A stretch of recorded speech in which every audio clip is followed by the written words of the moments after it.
Comment savoir si une planète est habitable? Tout d'abord, si une planète est habitable, c'est qu'elle est capable d'abriter des êtres vivants.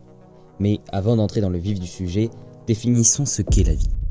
Selon le dictionnaire Larousse, il s'agit d'un être organisé, présentant ou ayant présenté les caractères de la vie.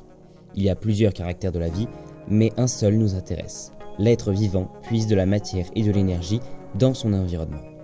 Donc, pour se développer, l'être vivant a besoin d'un sol, d'eau liquide, d'air, de lumière et des conditions de température et de pression propices à son développement. Sans étoiles, pas de planète. Sans planète, pas de biochimie. Et sans biochimie, pas de vie. L'étoile. Il nous faut donc une étoile. Il y en a environ 400 milliards au maximum selon la NASA. Mais celle-ci ne doit être ni trop grosse ni trop petite et il ne peut y en avoir que maximum 2 en orbite l'une autour de l'autre. La planète. Il nous faut une ou plusieurs planètes autour de l'étoile, ce qui réduit notre nombre à 4193 systèmes planétaires recensés et confirmés. Cependant, il nous faut une planète tellurique ni trop petite ni trop grosse et avec une orbite stable et circulaire, ce qui réduit encore le champ des possibles à 201 planètes rocheuses qui sont confirmées. Biochimie.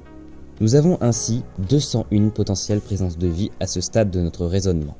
De plus, il nous faut de l'eau liquide et par conséquent une température et pression permettant de l'eau liquide. Pour cela, il faut que la planète ne soit ni trop loin ni trop près de son étoile, dans une zone appelée la zone d'habitabilité.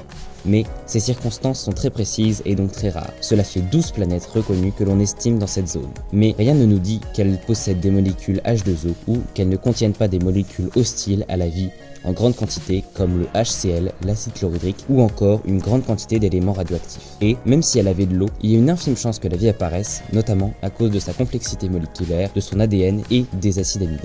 Mais comment sait-on tout ça? Quels sont nos moyens pour savoir si une planète est habitable? Eh bien, il y a environ 3 principaux moyens. Les télescopes et radiotélescopes qui permettent simplement d'observer la lumière ou les ondes radio émises par un objet précis et donc de connaître son existence d'une planète. On les repère quand elle passe devant son étoile par rapport à nous et nous voyons ainsi son nombre. La spectroscopie qui permet d'analyser les différents types de lumière émis par l'étoile et la planète pour connaître leur composition. Car quand la planète passe entre nous et son étoile, la lumière de cette dernière passe à travers son atmosphère, ce qui nous permet de l'étudier. L'astrométrie qui permet de mesurer les mouvements des planètes ainsi que leur distance par rapport à leur soleil.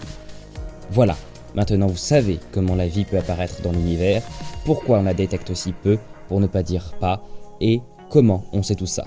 Mais tout cela ne prend en compte qu'une vie qui a besoin ou rejette du carbone, c'est-à-dire celle de la Terre. Peut-être existe-t-il d'autres formes de vie, par exemple basées sur le silicium, l'azote, le phosphore, le chlore ou le soufre.